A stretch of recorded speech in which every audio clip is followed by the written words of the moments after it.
Welcome to the coach trip. 7 couples on a 30-day tour of Europe. For some of them, it's been the holiday of a lifetime, taking in some of Europe's most famous sights and cities. I'm in love with this place. Absolutely in love with it. Austria as a whole, I think. Yeah. Thinking about living here for a year of my life. Beautiful. But for others, it's been a bit of a nightmare. I don't think Barbara's ever laughed. She's got a face like a smacked ass. Nice one. Although Sally comes over very, very sweet, but as my mother said, too many sweet things make you sick. This is no ordinary coach trip, because if you don't like the people you're travelling with, you can vote to send them home. To be honest with you, I think if anyone can't be trusted, it's you two.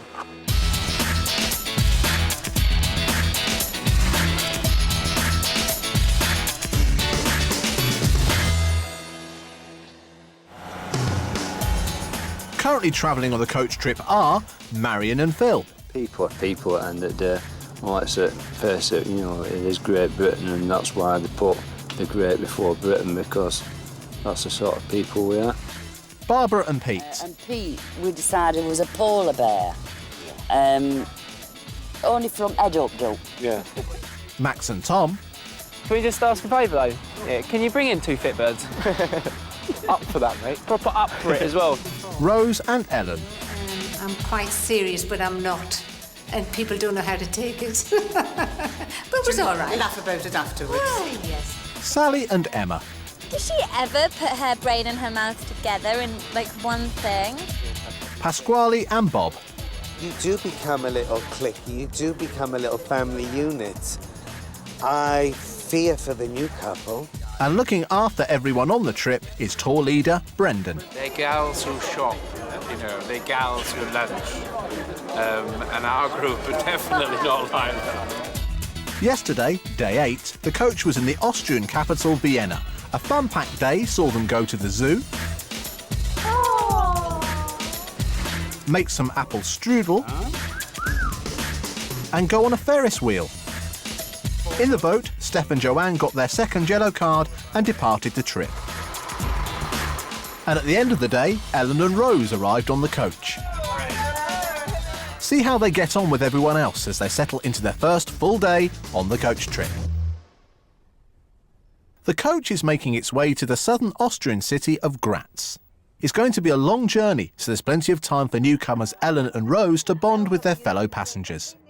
Ellen decides a good way to make friends will be to demonstrate one of her favourite hobbies, sugar flower making.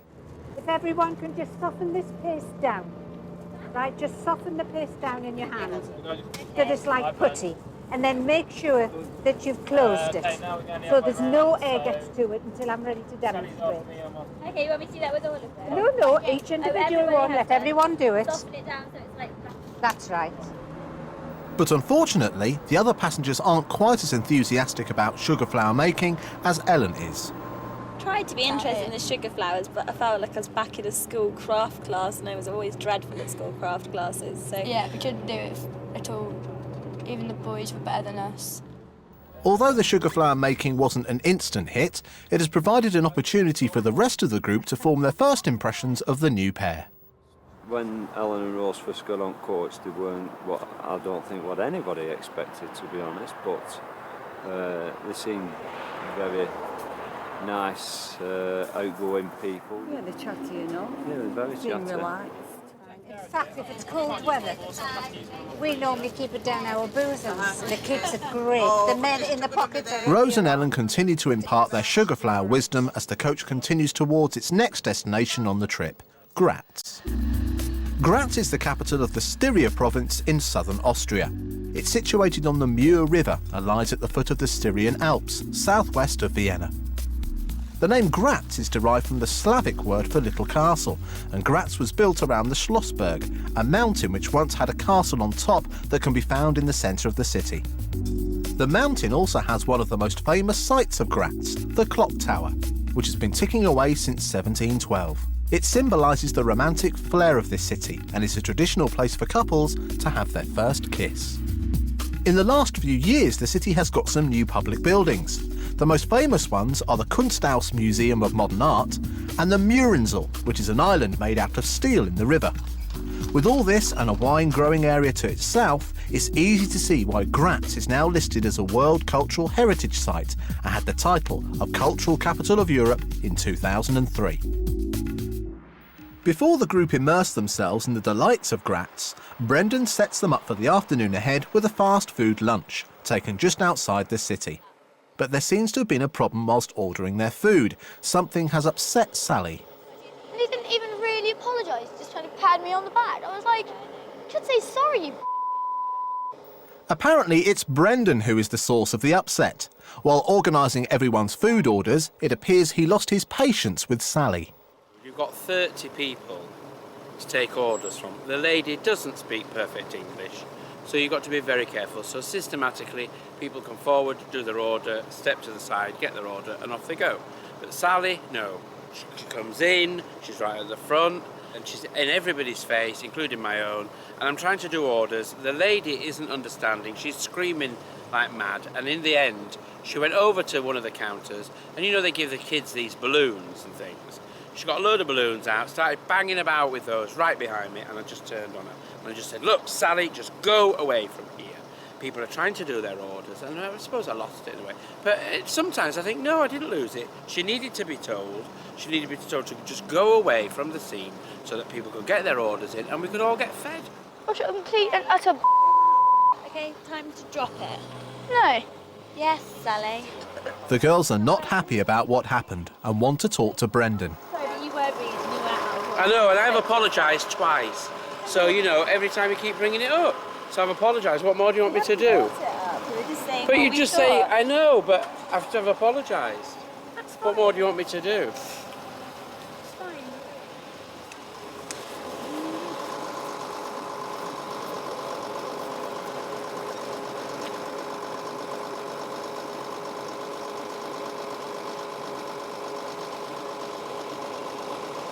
That Emma has got such an attitude, as if sort of like I'm some piece of poo that she's picked up on a shoe.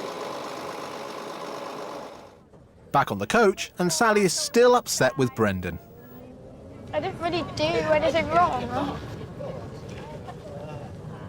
I don't know, maybe I'm just tired and grumpy and things. But Brendan has calmed down and has regained his usual professional demeanour. And I sort of think, yes, I'll strangle you before the end of the day.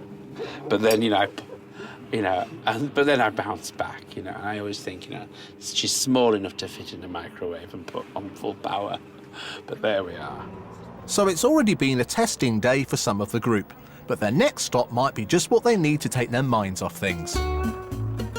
Brendan has arranged for the tour to visit a pumpkin seed oil mill, a family-run business which produces what they call black gold. The coach party is shown around the facilities by pumpkin expert Heidi. And then it is filled into bottles and ready for selling. And that's how you can buy it. And pumpkin seed production is certainly an eye-opener for Pete and Barbara. To be perfectly honest, I thought pumpkins were something that Americans ate on, what's it called? In November. The mill takes fresh pumpkin seeds, which are then dried, kneaded together with water and salt, and then roasted until a pumpkin seed mash is produced. This is pressed and pure pumpkin seed oil comes out. Used in cooking, pumpkin seed oil makes a delicious addition to dressings, fish dishes and even smoothies. After the tour, it's time for drinks with the mill owner, Mr. Hardleap, and some of his special pumpkin schnapps. I thought this white stuff in this glass was pumpkin seed wine. Pumpkin seed oil or some sort of pumpkin seed wine, just to give us a taste of the variations. I had a little swig of it and my God, it was paint stripper. I had one sip and then I thought, well, brace yourself, Barbara, have another go. And I had another go, and Gordon Bennett, neat acid springs to mind, but we managed to recover. Very, very potent. Very potent.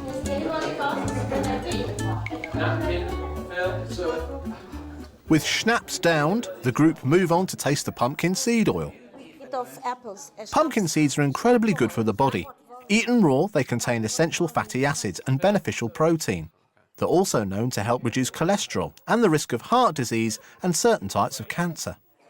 The pumpkin seeds also have one other claim to fame. Husbands or all the other men like eating pumpkin seeds, salted pumpkin seeds, roasted pumpkin seeds, because they make them stronger and beware them of a special kind of illness men normally have when they grow older.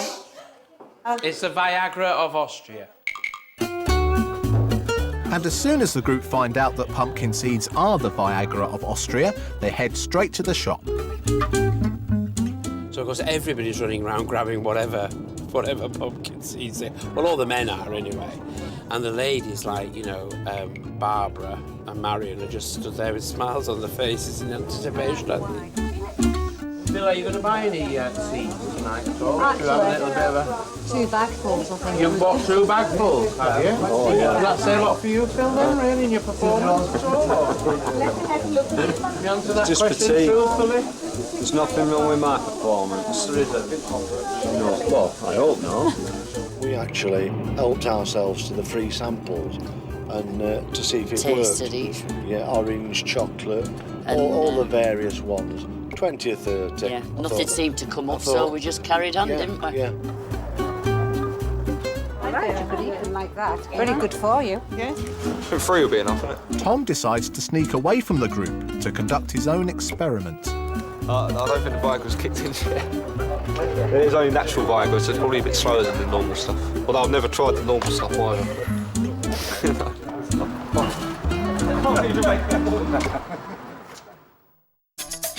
Coming up in part 2, the tourists go for an unconventional walk through the Styrian vineyards.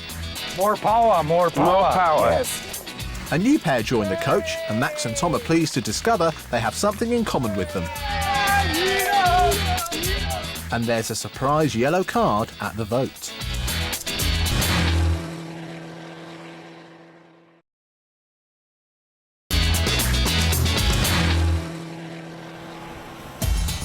Today, the coach is in southern Austria. The group have already sampled the region's natural Viagra at a pumpkin seed mill, and they'll need an extra spring in their step as they arrive for their second activity of the day. Brendan has arranged for local tour guide Christian to take the group on a walk through the Styrian vineyards south of Graz. However, this is no normal stroll.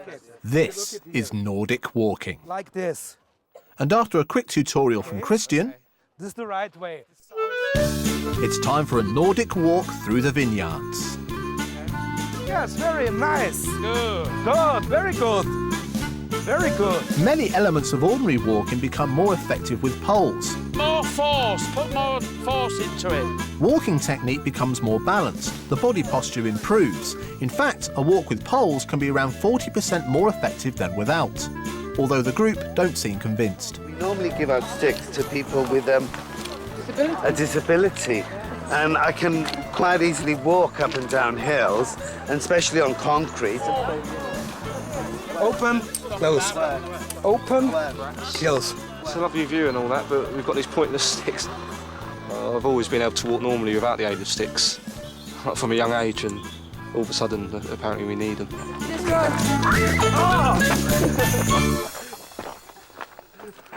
The picturesque Styrian region and its vineyards are famous for producing premium wines. And halfway through the walk, Christian lets the group sample some of the muscatel grapes grown here. In the bodega. Don't like grapes. Hey? Don't like You don't like grapes? These are muscatel grapes. You can't get them any fresher than this, Phil. Yeah, I don't like them. You don't like it at all? Not grapes, no. Can I have yours instead? You can, yeah. They're beautiful, yeah, muscatel grapes. The whole group's have a try. Except Phil, who doesn't like grapes. I wondered if we served them with chips, do you think he'd like them then? It also allows time for Tom to give an update on the pumpkin seed Viagra he took earlier in the day. I haven't really felt many effects of the Viagra yet. I've had the odd tingle when it's gone over bumps, but I'm staying away from the girls just in case, you know. I don't want any embarrassing situations. With the group ready to go, Christian really pushes them through the next stage of the walk. More power! Do it. More dynamical, more dynamical. More, yes, more. Yes. Go this, yeah. It's not just Christian's walking technique that seems unusual.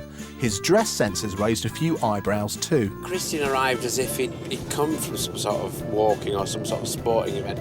I thought he'd been cycling. I think it just added to his eccentricity, really.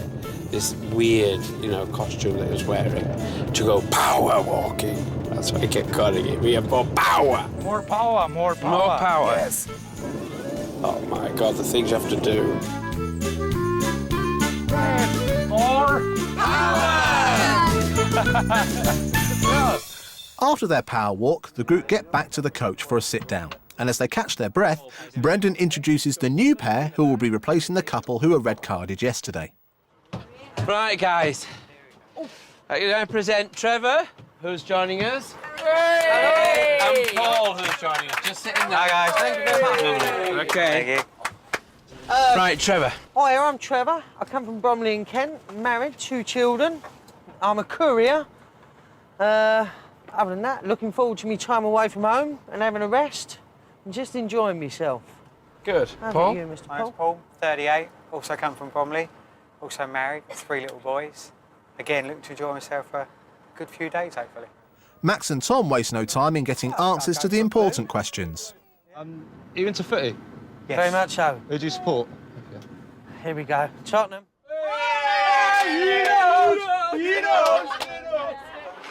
Trevor and Paul will have plenty of time to bond with the other passengers during the group's next activity. Brendan has arranged a wine tasting at the cellars of the vineyard in which they were just walking.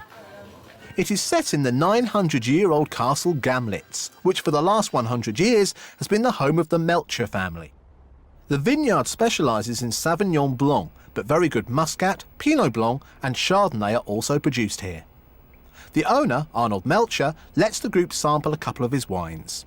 I'm gonna show you how to taste the wine.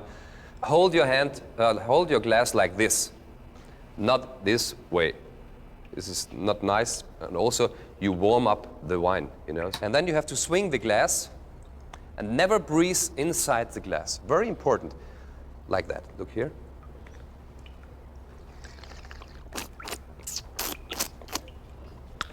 And there's one easy way to do that. Before she can taste it, Marion wants to clear something up with Arnold. No, excuse me, I just wanted... When I see people on telly, they're always swallowing it or spitting. What's the best way to do it? Swallow? Or just keep... I can't believe you've asked. Do it. Do it like you want to do it. If I taste about 200 wines a day or in 3 hours... Yeah, just keep spitting it out. How can you... Right. But find it out yourself, And it seems it's not just his wine she likes. Even I admit he was good looking, bloody hell, he were, weren't he? Yeah, he was good looking and he knew his wines as well. Yeah. And that's why I quite liked him. I like a guy that knows about wine. Yeah. But Arnold seems to have caught everyone's eye. Very charming man, nice teeth. Nice teeth, if I remember. So they all like Arnold and his wine. But tasting over, it's time to find out how much they like each other at today's vote. On Coach Trip, the passengers' holiday will continue for as long as they remain popular with the other travellers. Because on this trip, at the end of every day, each pair vote privately for who they want off the coach. Whoever gets the most votes is awarded a yellow card. If they are given a second yellow card during the trip, they are sent home to be replaced by a new pair. With all the votes cast, Brendan gathers the group together back in the wine cellar to hear the results. Currently, none of the couples are holding a yellow card. May I remind the group that Ellen and Rose and Paul and Trevor are new to the group this evening and they are immune from any votes against them, but they can vote against you. Emma and Sally are first to vote. We're voting for Phil and Marion. We don't want to vote for Babs and Pete. We don't want to vote for the boys. So that came down to Marion and Phil and Bob and Pasquale. We voted for Bob and Pasquale a couple of times in the last few days. So we figured we kind of call a truce. Maybe that wasn't very fair. So we're going to vote for Marion and Phil. Unfortunately, we have to vote tonight. So we're going to vote for Peter and Barbara. There's nothing against them, but we just haven't spoken to them yet. We're not in a real sort of deep conversation. Tonight has been the most difficult decision we've had to make since we've been on the show. But thankfully, Emma and Sally made it a little bit easier for us because we voted for you. Tonight, Rose and I has decided to get with Sally and Emma. She's just not mixing. There's just something not right with her.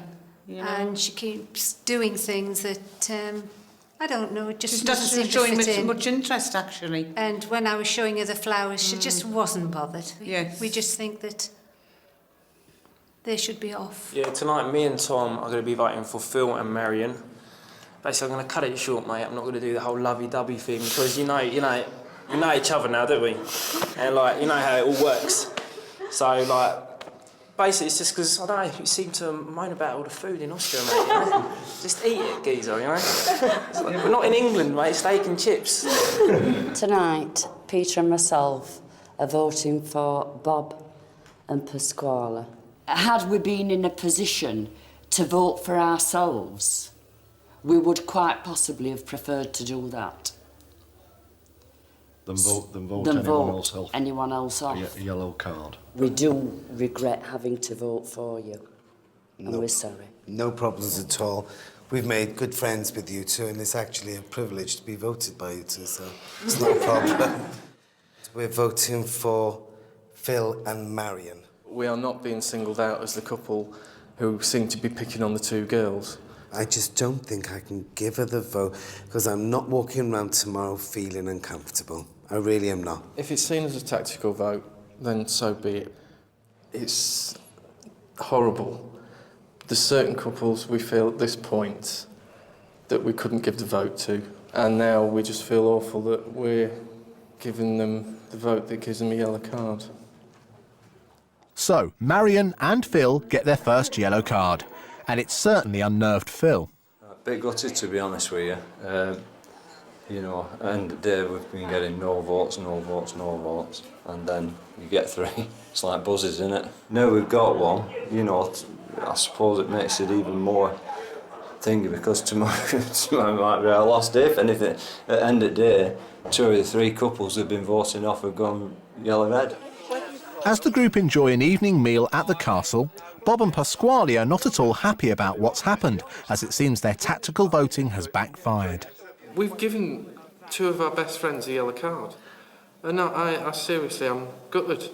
Obviously, it was split between Sally and Emma and Phil and Marion. We honestly, I don't think expected Phil and Marion to get all the votes, to be honest. We thought it was quite a safe bet. And it looks like Emma and Sally are back in Bob and Pasquale's firing line. We've learnt our lesson. There's no more being nice to people now. I mean, as far as we're concerned, the knives are out now. We don't care. I'm looking forward to a good stabbing, shall we say. Next time on Coach Trip, the group leave Austria for Slovenia, where Brendan is disappointed by the group's behaviour at the famous Lipica stud farm. I'm just quite ashamed, really. Quite ashamed. And I mean, you know, fair enough, I've worked abroad with foreign people, and they do say, you know, as a race, sometimes we do show each other up, and we do, and they've definitely made me feel quite ashamed today. And will Pasquale and Bob stick to their guns? Sally, I need to catch her when I get the vibe that everyone is disliking her. It's just finding the right moment to crush the pair of them.